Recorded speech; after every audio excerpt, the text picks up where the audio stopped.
Hi, everyone. We're back with our third episode of Milk in a Bag. Cue intro music.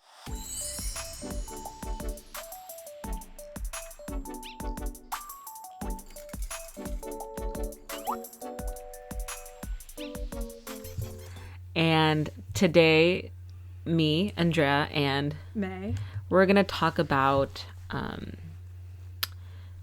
unsolved homicide cases that have happened within the LGBTQ community.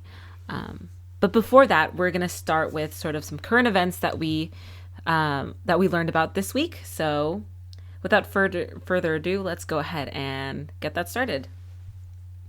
I'd like to go ahead and start with sort of something that caught my eye just now. May and her boo thing came to my place and were recording, and out of nowhere they came in with freeze-dried ice cream.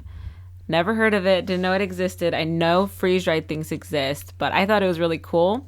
So if anyone's interested in trying some freeze-dried ice cream that has gotten rave reviews from May, feel free to go to your local REI and they should have it there. Yeah, the brand is called Astronaut. We got the Neapolitan ice cream sandwich. And no, we're not getting paid for this. Like, this is legitimately... No, it's really interesting. Yeah, it's legitimately a cool thing that we tried on our way before starting on this podcast. Yeah. If you're wondering, it really does taste like ice cream that melts in your mouth. Yeah. It's just like bready. It just tastes like as if it were ice cream, but in bread form. Which is funny. And it just melts in your mouth. Yeah. After a while. Yeah. So that's our quick update with our lives. Clearly, that was sort of anticlimactic, but it was the climax of our week. We also wanted to touch base. I know we did this last week, but we wanted to just talk about sort of the unhealthy air quality in the Bay Area and how bad it was getting and how bad it continues to get.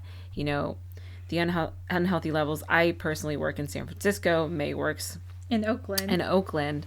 And we both experience just like lightheadedness, you know, and people get headaches, and there's a ton of things. There's a ton of factors. And I know that, you know, just being in the air can contribute to, you know, a lot of probably lung issues just for a week, you know, being in the air. It's crazy because I work in the East Bay, and the smoke is so much worse. It's a huge difference. Really? Yeah, because here in the other side of the peninsula, like, I thought it was bad, but I went to the East Bay. It's way worse. Really? And a lot of nearby schools had to close down. Same with here. And same districts have closed in my district. And I had really bad skin issues. Reactions? My eczema is pretty bad from it. Yeah. That's terrible. I'm sorry. Oh, don't be sorry. It's Mother Nature, unfortunately. I know, but it sucks. This is just crazy, you know. I know that these things kind of happen in the Los Angeles region where there tends to be a lot more fires there, but you know, NorCal hasn't been getting any rain. You know, that's a huge factor. I personally believe. I haven't done any research to sort of validate that claim, but it really feels that way. I mean, in last year's fire in Ventura County. Yeah. What was crazy about it is they had that big fire that burned down many homes, and then rain literally came right after. Here, I don't know when the rain is coming. We want it to come soon. Yeah. That's for sure. But especially, it's bad to have rain right after a fire because there's nothing really blocking, you know, if there were like a flood zone. Okay. I see what you're saying. Because if there's too much rain, then there's nothing to block it. Right. Okay. Pretty much. So, you know, stuck in a pickle. Always. But I wanted to just point out to make sure you get the right mask if you're in the Bay Area, and if you're breathing this air, get the right mask. May said it should include, or it should be a high efficiency particulate air mask, essentially. HIPAA. Yeah, they have a P95 kind of little gadget in the front. You can definitely find it they're mostly sold out, I believe, is what I've heard in the Bay Area. But I just ordered some from Amazon, and it's on back order, but I'm hoping that it comes on Friday because I really feel like this isn't going to clear up anytime soon. So I stole my boyfriend's gas mask. Oh, wow. sometimes, you have a boyfriend that has a gas mask. Yeah. And if you do, I'd say do the same, Anyways, so that being said, make sure to donate as much as you can, like we said before, and just be willing and able to volunteer. Exactly. And also protect yourselves. And one more update before you go into your next topic. Thanksgiving is coming up this Thursday. So be thankful. And to people who don't have families, I'm very sorry, but, you are well loved. If not by anyone, by us. Yeah. And I feel, this is just my opinion, I feel it's unnecessary to have any stores open on Thanksgiving or Black Friday. I don't like the fact that all these shopping sales are overshadowing all these, meanings of being with family during this time of the holiday. I mean, that's just my opinion. Yeah. And I feel, in my opinion, it's not worth it. It's not worth the extra holiday pay if you come home and you're just like really stressed out with family stuff. That's what I think. And I think the holiday should be a time where you should be spending time with people you're thankful for. Yeah. I just wanted to also preface by saying, or just to add on by saying, I know that a lot of people don't celebrate Thanksgiving, and I know that there's multiple reasons why. This isn't something that I'd want to celebrate either, just given like the historical background of it all and the violent nature that sort of is hidden in U.S. history books. So we respect all of you. I completely respect your decision to not observe that holiday. I think for me it wasn't more of historical context, but it's a chance to see family you haven't seen in a while. Yeah. Or, if you get the day off, like, it'd be nice to even a Friendsgiving. Oh yeah, I had a Friendsgiving recently. Oh, actually. Nice. But yeah, I think every day is an opportunity to be really thankful. We get so caught up in the things that we don't have, or the things, and we perceive other things to be way better. The grass is greener on the other side. But just remember that sometimes when that happens, you lose sight of what you actually have, and it can be something really great. So I agree. Never forget that. And then I wanted to segue into sort of a current event topic. Essentially, this week, Ezra Miller, who is a great actor, and I really respect him. And you'd probably have seen him in We Need to Talk About Kevin. He's in The Crimes of Grindelwald, the Fantastic Beasts franchise, and he's in Perks of Being a Wallflower.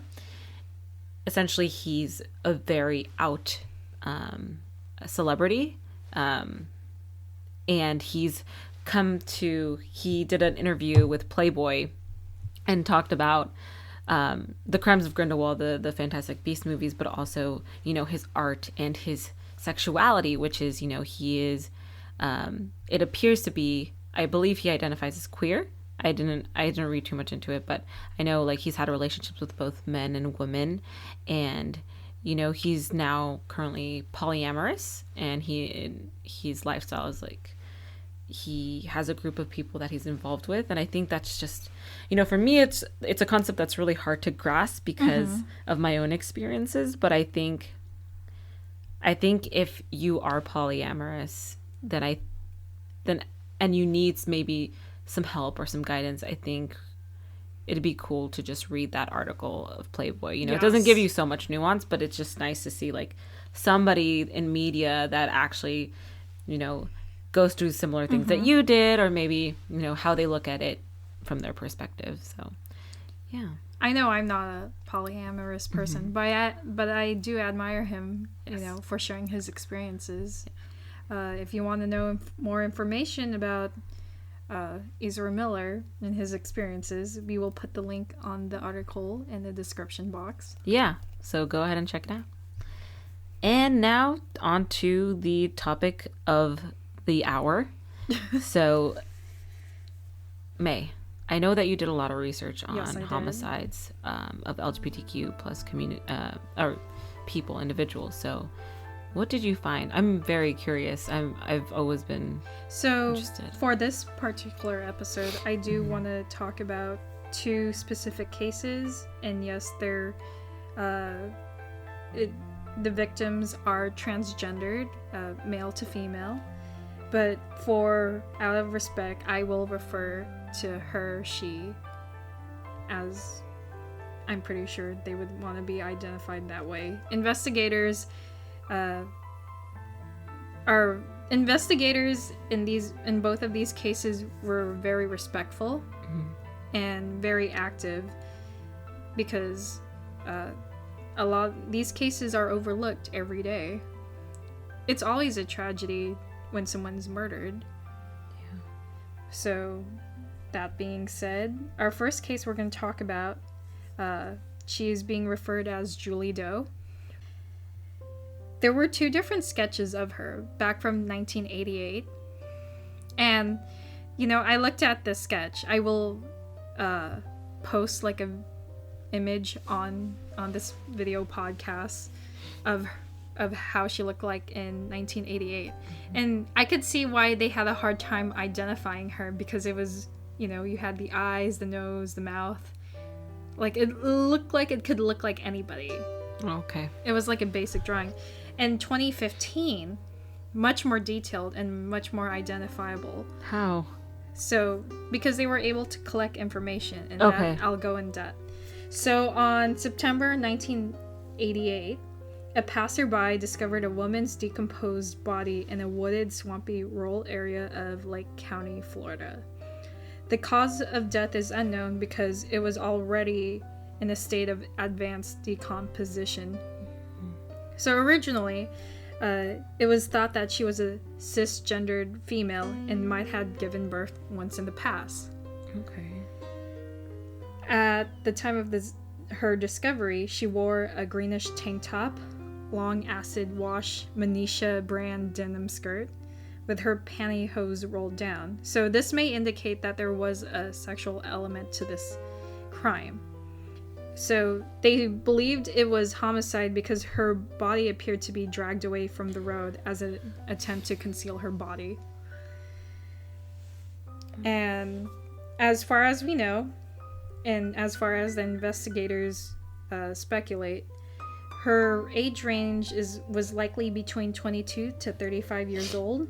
She was Caucasian, about 5'10", 170 pounds, with long brown hair and bleach blonde. Her fingernails were manicured, and according to an examination of her dentals, it showed that she had some fillings. So, interesting finding. It appeared that in the past, she suffered a blunt force trauma to her face, and it fractured her right cheekbone. Like the past as in before she died? Before she died. Uh-huh. Oh, but probably during the act. Okay. It was actually before the act. So just in maybe she was physically assaulted before. Mm-hmm. They were examining her remains, and what they found is that it healed prior to her death. So it was already a healed injury. She also had additional healed fractures, a rib, toe, and likely her nose.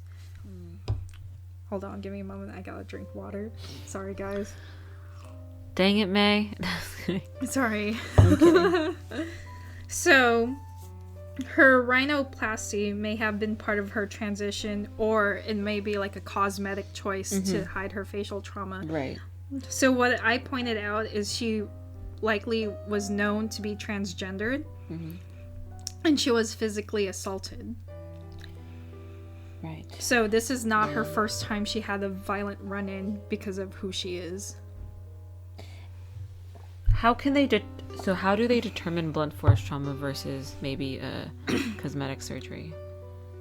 I think they were able to tell Or because for the right cheekbone and for all the other things. Because it looks like when they analyze her skeletal remains, right? They might be able to tell if fractures heal. I'm not sure how medically fractures, you could tell if there was a fracture. So any listeners, not a purposeful fracture, essentially. It's a very... That we don't know of. We don't know if... But it does sound like someone like punched her really hard in the face. That's awful. Yes. So she had plastic surgery done on her nose and had breast implants. Despite efforts, the case went cold. This was back in 1988. Mm-hmm. And they didn't really have much to go on, and I think this was before the DNA technology. Okay. So, years later, when 2 unidentified women in Florida were identified by DNA, Florida decided to open many unidentified cases. Which included Julie Doe. Okay. A new medical examiner noticed her skeletal dimensions was likely someone who grew up as a male. Right. And they sent the body for DNA analysis. So what was revealed was that she had an XY genotype, meaning she was never pregnant. So and they thought she was pregnant because she was... Because of her pelvic structure. Okay, I Yes. see what you're saying. But that was back in 1988. I didn't even know they had surgeries for that back then, to be honest. Yeah. I'm so naive. God. It's very interesting information. Yeah. Because, you know, I used to think that sex reassignment surgery happened Recently. Like only it was- recently. Yeah. Yes. Same. And Maybe it was happening, you know, in the black market, like very botched. I don't know. yes. Okay. But I do know that historically, the first reassignment surgery took place in 1930. Yeah.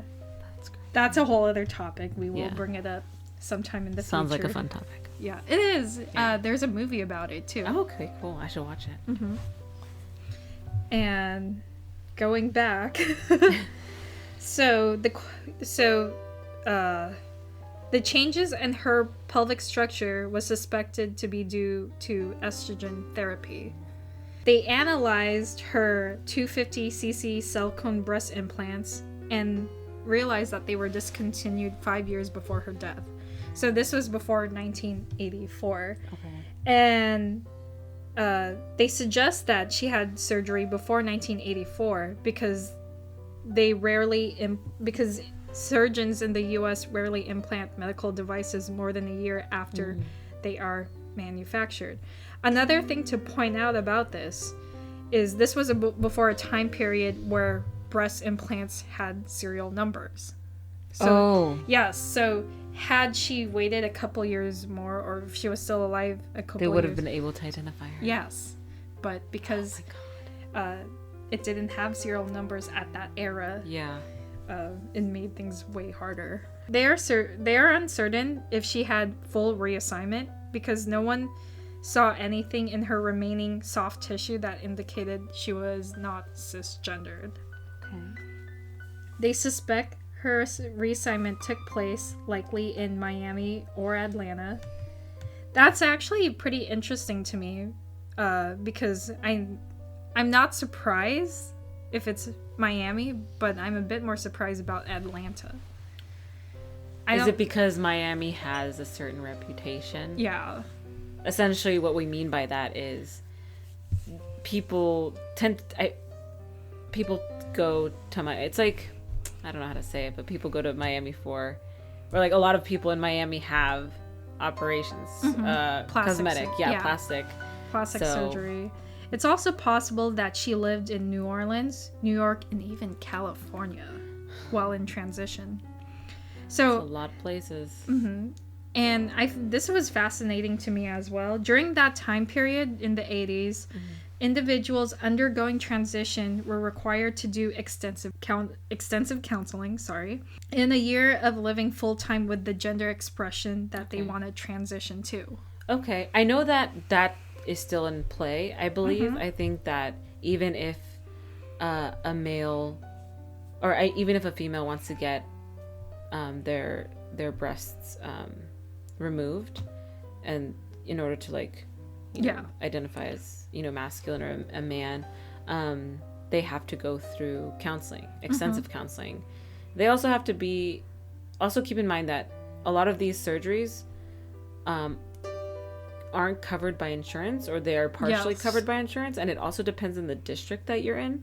So the San Francisco district is very different from the other districts surrounding San Francisco, which is why some people go to live in San Francisco Yes. in order to have a more affordable option, which is I just think it's crazy how different you could literally drive 20 minutes and be in a completely different district but get such different treatment. Yeah. Yes, I agree 100%. So at the time these findings were made, so it's around 2014, 2015, even at that point, more than 40% of transgendered individuals lack identification that match their gender expression. It was still believed she was likely listed in public records by her birth name, so Julie Doe. Wow. In recent years, members from the subreddit Unresolved Mysteries gave the nickname Julie Doe as a homage to an LGBT ally named Julie Newmar. Do you know who she is? No. She's the original Catwoman. Really? Yes. And she's an ally. Okay. So she's a huge supporter of the LGBT. Awesome. Yeah, it's great. They also started a Facebook page for Julie Doe and submitted the case to the Doe Network. So the Doe Network is also known to help with unidentified cases. And I think this is a great resource. So what's useful about the Doe Network is that it is a 100% volunteer organization. Oh, And that's awesome. Yes, it's amazing. And they are devoted to helping investigating agencies to bring closure to national and international cold cases concerning missing and unidentified persons. It is their mission to give the nameless back their names and return the missing to their families. Is there a lot of success here? Personally, I don't know, but I could imagine so, because they do list like potential matches, they do list updates, so I could imagine it's very helpful. It's, so much investigators can do, but having that extra help push sometimes is like the ultimate hatchet that breaks things open. And especially in this day and age, with technology and just networking and social media sites, I feel like the possibility of finding someone's name, if they are a Doe, increases tenfold. Yes. And what I think is sad about Julie Doe's case is this was a person who wanted to become, or was someone who was likely becoming someone they wanted to be, and all of a sudden they were killed. It was taken from them. Yeah, and that was just taken away from them. Do we know if it's because I think it is of their transition? I think it is, because in a lot of these cases, unfortunately, similar to Julie Doe, men feel like they get tricked. Okay. Or sometimes maybe it's not disclosed to them, which I fully understand. They either panic and they go out in rage. So there's a bit of that homophobic nature to it. Right. And I feel like there's no excuse to kill anybody. Right. I agree. Yes. And I think a lot of these murders are unfortunately done out of rage, out of anger, very violent. Yeah. This was not, of course, it didn't appear that Julie Doe died suffering free. She definitely suffered. Yeah. I think it'd be interesting to know, because we don't know this person's name. We don't know their life. We don't know their history. We don't know who killed her. Yeah, or anything about it, and which makes these stories and it's hard because we can interpret this in so many ways, and I feel like because there was a sexual assault nature in this with the whole her pantyhose were ripped and stuff, I do feel like this isn't far from the truth, but only until you can identify a person and their history and look into maybe possible things, maybe what they've done in the past. Granted, I'm not saying that what you're saying is not true. I'm just saying that there's so many open holes, and stuff. So, and cases like this, investigators are hoping DNA kits, probably like 23andMe. I don't know if they share data. I'm not probably, but they as the DNA database gets bigger, I think it gets closer to cracking open many of these cases. Yeah. So hopefully Julie Doe still has family out there. And, or hopefully someone finally comes forward with important information. It's very unfortunate. Yeah. So it's hard to hear. It is. It's very hard to hear. And the fact her body was left there for many months before it was discovered. I actually didn't realize. I know that you said it was going through a decomposition phase, but I don't even know how long that takes for a human body. Yeah. But you're saying months? Her body, I think, was left for 8 months before. Oh my gosh. Yes. And they found it. There's no like missing people. Yeah, she wasn't reported missing or anything. What? Yes. It's very sad. Yeah. But the community is still, the community as well as the investigators are still actively trying to figure out who she is. Yeah. And what happened to her and who did her wrong. Yeah. And I commend investigators who still reopen the case after many years. Yeah, no, that's... Because even when the case went cold back in 1988, about 3 decades later, they're still willing to reopen it again. Yeah. And that's what we need, persistence, So, yeah. So if anyone has any information about Julie Doe, I will put the number in the description box that you can get a hold of.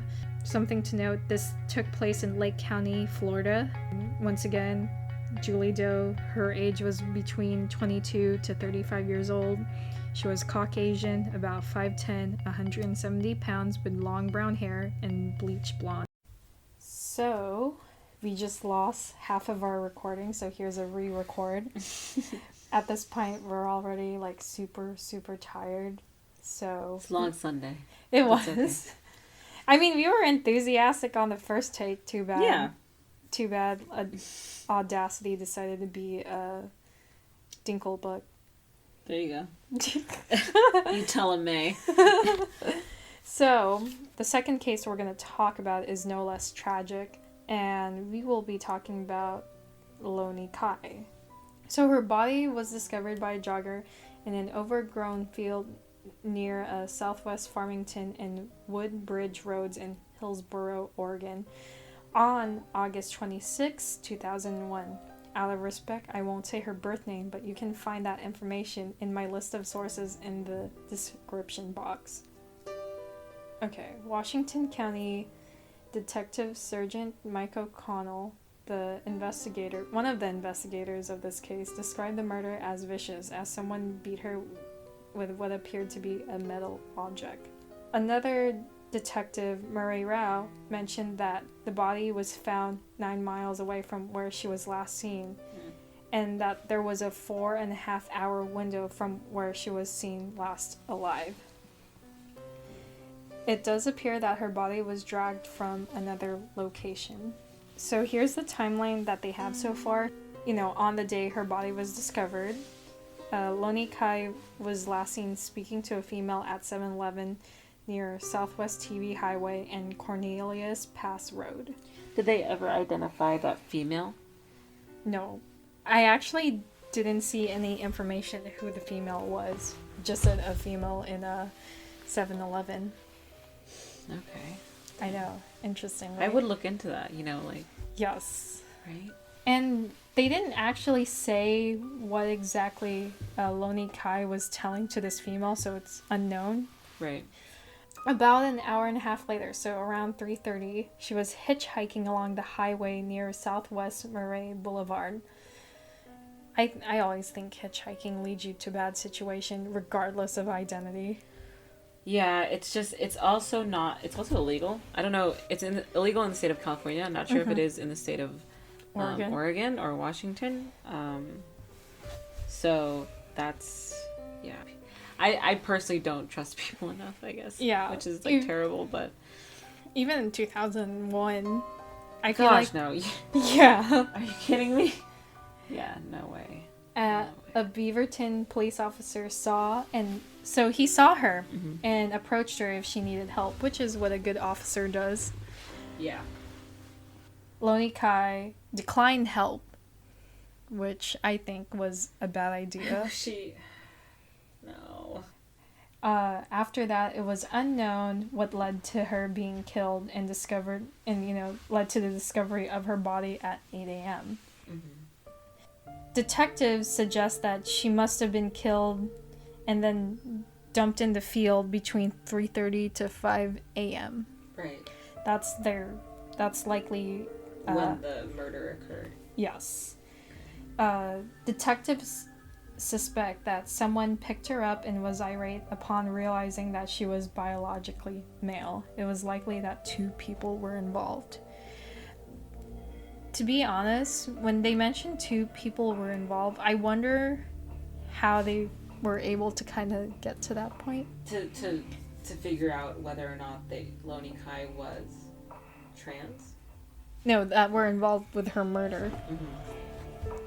I wonder if it's because maybe they thought it must have been hard to coordinate, like someone killed her and then it takes like 2 people to drag her. In a short amount of span. Yes. Short amount of time, sorry. And so after that, the case went cold. Detectives made the case public again in 2009. O'Connell is still hoping the killer would give up a dark secret or come forward. He received an anonymous call and was criticized for wasting their time investigating the murder of a transgender person. And they never investigated that call? It was an anonymous call. Couldn't they, though? Couldn't they, like, leverage? I'm not sure, but, when you kind of give it a second thought, could it be, like, someone involved with the murder like Exactly, which is why you would search the female that was at 7-Eleven. You would search... Maybe I'm sure they interviewed the cops, Yeah. I hope they did. Maybe they did, because it does appear that the Oregon investigators were doing everything they can. Yeah. They can totally hear you rolling I know, on and the it's okay. ground. Sorry, guys. I'm rolling on the ground because my back hurts. Yes, we have kind of a creative setup right now. We do. Yes, we do. But there's a rug, so. So, so he defended the case and said, "We never give up on these, and hate crimes are of a particular concern. Fortunately, they are not too common in Washington County, but even one is too many." And I think the quote, "one is one too many," is just... That's the same thing that should be applied to all hate crimes that we've been experiencing in this country. Especially to the case of Gwen Araujo. Yeah, Araujo. Sorry, my Spanish isn't that great.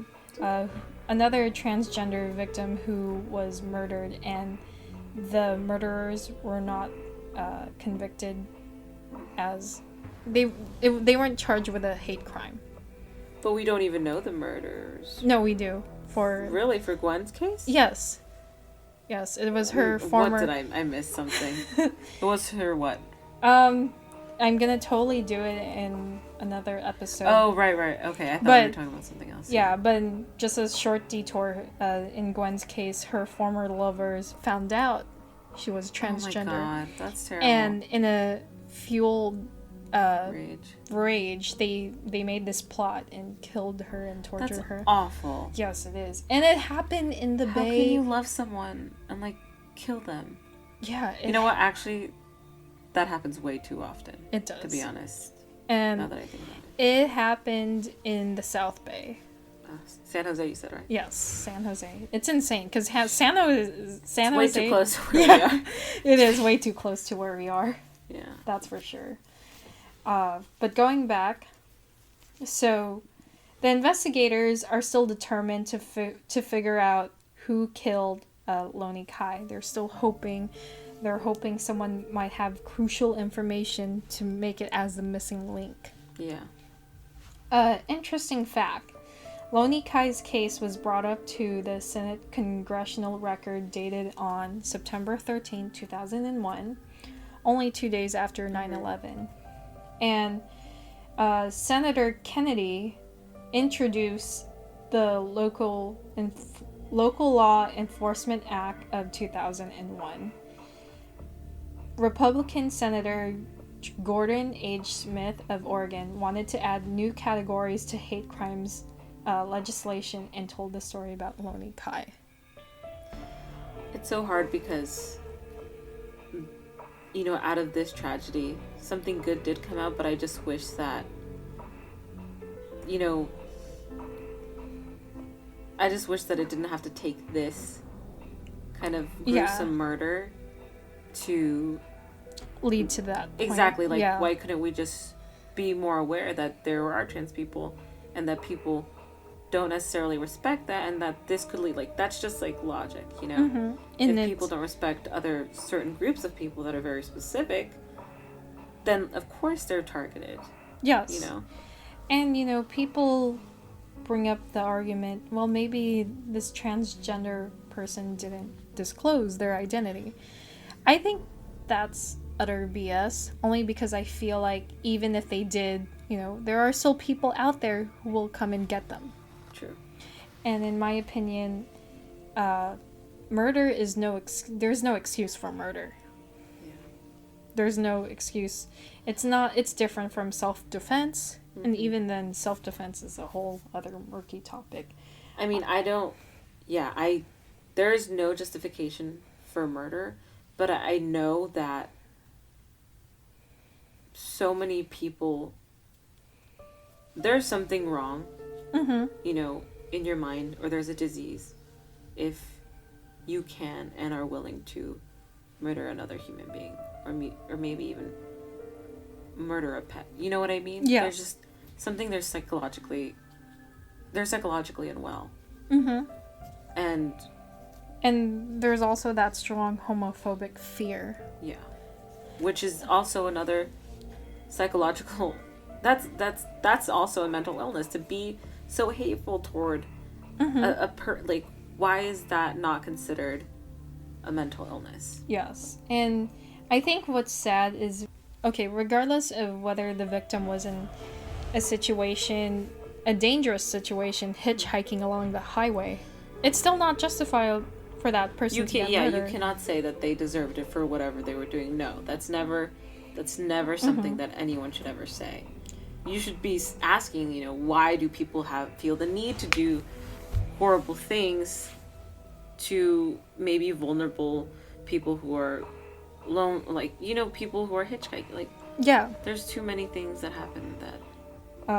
I think for these cases, what's great is that the investigators in both Loni Kai's case mm-hmm. and Julie Doe's case is that they're very proactive about trying to solve these cases. Yeah. They're trying to run these cases again through DNA tests or asking the public on multiple occasions for any new information. Yeah. And it's sad that many of them go unsolved. Yeah. Unfortunately. And I wonder whether our technology will advance enough for maybe something to get uncovered. You mm-hmm. know, maybe new information to get uncovered from things that previously, with the tools that people have, like, wouldn't have been able to figure out, you know. Yeah, exactly. Hoping for that day. Mm-hmm. And I think, and I hope, and I'm still positive that these cases will find some closure and that the killers will be identified. It's very sad that they're still out there. It's terrifying. Yeah, we could only hope that they're no longer alive, but we don't know. We don't even know who did it and why they did it. And like I was saying before we found out that we weren't recording, 17 years ago isn't too long ago mm-hmm. for a murderer to be still at large. And not only that, it's so close to home. Oregon is so close to the Bay Area. To mm-hmm. me, like, it's only an 11-hour drive or something, you know? It's weird. If you take Highway 1, it takes longer. Personal experience. Right. But I think you know, for it to happen in the West Coast, that's another thing. I guess for me it's weird because we're from California. We're from California. So to me, I'm thinking a lot of people are open-minded and understanding. Yeah. But what it also shows is that in these cases, I feel like that the people are respectful to the victim. The detectives and the investigators. Yeah. And potentially even anonymous tipsters trying to help. I just wish there was more information on the internet about, like, Loni Kai's case. You know, like, did they go into thorough searches for that female that they were talking to? Did they interview the police officers? Did they, you know, there's so many things that that could have just been said and been public knowledge. You know, who knows, it could have helped, but it wasn't, you know. Yeah. So I'm like, what's happening there? So what I also think about is the future. I feel like cases like these, especially Gwen's, even though we didn't really go fully in depth with Gwen, violence against transgender individuals is very common, or it's becoming more common than it needs to be. Yeah. I mean, just listening to Hannah Gadsby's Netflix special. I was sharing this with you previous to us starting recording, but essentially, you know, Hannah was assaulted for being, you know, a gay woman who dressed up more masculine. That's literally it. And physically assaulted. And if people are capable of physically assaulting someone by literally just looking at them and just standing and them not doing anything, then I just don't even know. Yeah, and Julie Doe, who we brought up earlier in this podcast episode, she showed evidence of physical assault. Right. Sexual physical assault. As well as physical assault to her with face. With the face and yeah, stuff. Prior her healed fractures, yes. To the murder. And when you put the pieces together, it does not paint a great picture. And that's very unfortunate that there is so much violence, rage, and hostility. And in this political climate, it's scary because we all know how Trump feels about LGBTQ plus rights, especially, you know, with the trans community in the military, you know, and how he's just addressing it all. It's scary because if the president has every right to just, you know, belittle every right that they have, then who's to say a person's not going to justify their actions because the president, you know, gives them some sort of validation that these people are less than human. Yeah. Yeah. I agree. It's insane. And it's scary, and I feel like it's just going to continue to happen, and if these cases continue to go unsolved, it's just, I don't want it to be a lost cause. Yeah, you know? Exactly. And I'm pretty sure that investigators don't want their cases to be cold. Yeah. In the manner that they are, and it's very sad to hear a lot of these unsolved cases because there's, you know, people want closure. Families, you know, like what happened, and like I want justice. And it's sad that potentially cases like Julie Doe, her family may not even know what happened to her. Yeah. So, I think it's quite unfortunate that at the end of the day that people were hurt, harmed, and lost their lives for being who they are. Yeah. So going back with Loni Kai's story, I did not post, I didn't specify specific details like I did in Julie Doe. I will include in the video a picture of her. I wish there were better pictures of her, but you know, she's still a beautiful person. Yeah. They're all beautiful. Yeah. Just for being out there. Exactly. And just at such an early time, for me at least, like I had no idea that the first you said gender reassignment surgery happened in 1930s. Yeah. And like these people, you know, they know what society thinks, and they're breaking down the barriers, but at a huge cost. And there shouldn't be a cost. Yeah, there shouldn't be a cost. And it just reminds me of just I don't know if you remember, but the Miami, was it a shooting? It was a bombing or something of that nightclub in Miami. It was a gay nightclub. Yeah. It was obviously a hate crime. And just so many people lost their lives. And they're all people who are open.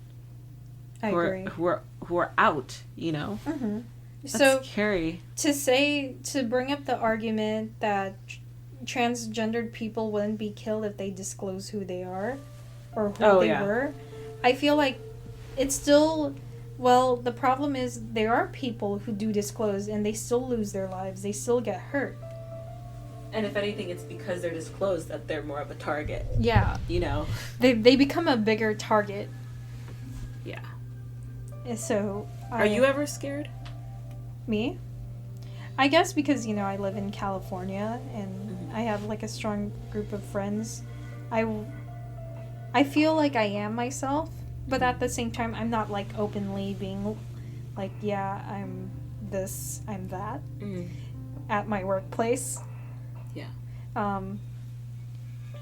Not because I feel like I'm a bigger target, but it's because, like, it's a whole nother context. What do you mean?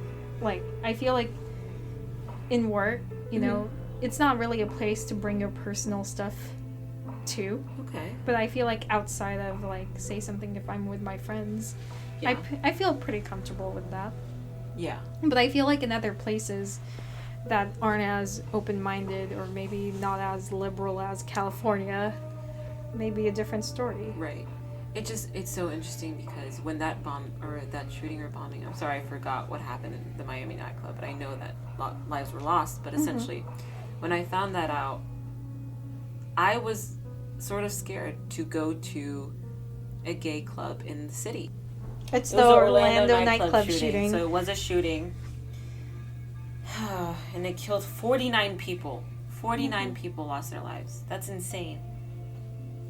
And it was a security guard too. The person who opened fire? Yeah. Are you serious? Yeah. Why didn't I know? Oh my gosh. I need to be more on top of this because that's Oh yeah, so he has been a security guard for G4S Secure Solutions. And he did 2 screenings. There were no red flags. How? I know, right? And he had an active statewide firearms license. Okay. And active security officer license. Yeah. All good. And passed a psychological test and had no criminal record. After the shooting, the psychologist who reportedly evaluated and cleared the shooter, or I should say Mateen, for his firearms license in 2007, denied ever meeting him or having lived in Florida at that time. Right? Doesn't add up. Come on. Mm-hmm. We should definitely do an episode for the Orlando shooting. Yeah, for sure. I just wanted to tie it back to just like Fantastic Beasts and where to find them. It's just Ezra Miller's character plays an Obscurus, who is essentially a wizard who, his mom was against wizardry and witchcraft, and he internalized everything, and at the expense of he had a great power, but it was because everything was so. Everything he was experiencing was so inherent, and he had so much hate, he had to try to hide who he was. And it's just I think it's a comparison to anyone who's struggling with maybe not being the norm, which is a lot of the gay community. Yeah, so I agree. a lot of us have to hide ourselves, and a lot of us have to internalize those things, and then just at the end, a lot of people commit suicide. And that's sad. Yes. So I think. I do want to leave on a positive note. Yeah.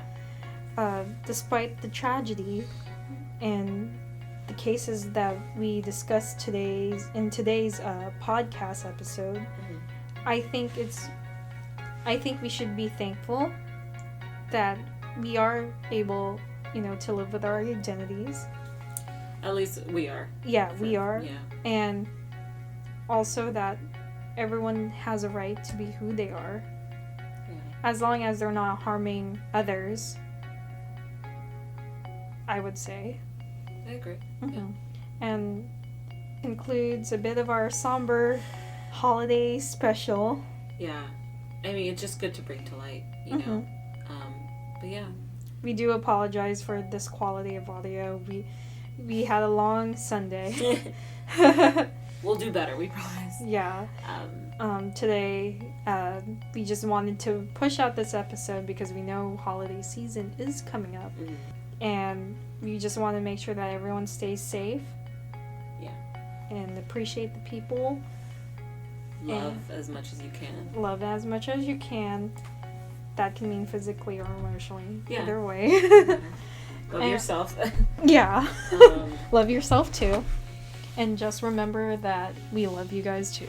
Yeah. And that's the end of our third episode. Thank you again for tuning in. We really appreciate the support, and we are more than happy to take any feedback and suggestions about what to talk about next. Awesome. Alrighty. Over Okay. and out. Woo!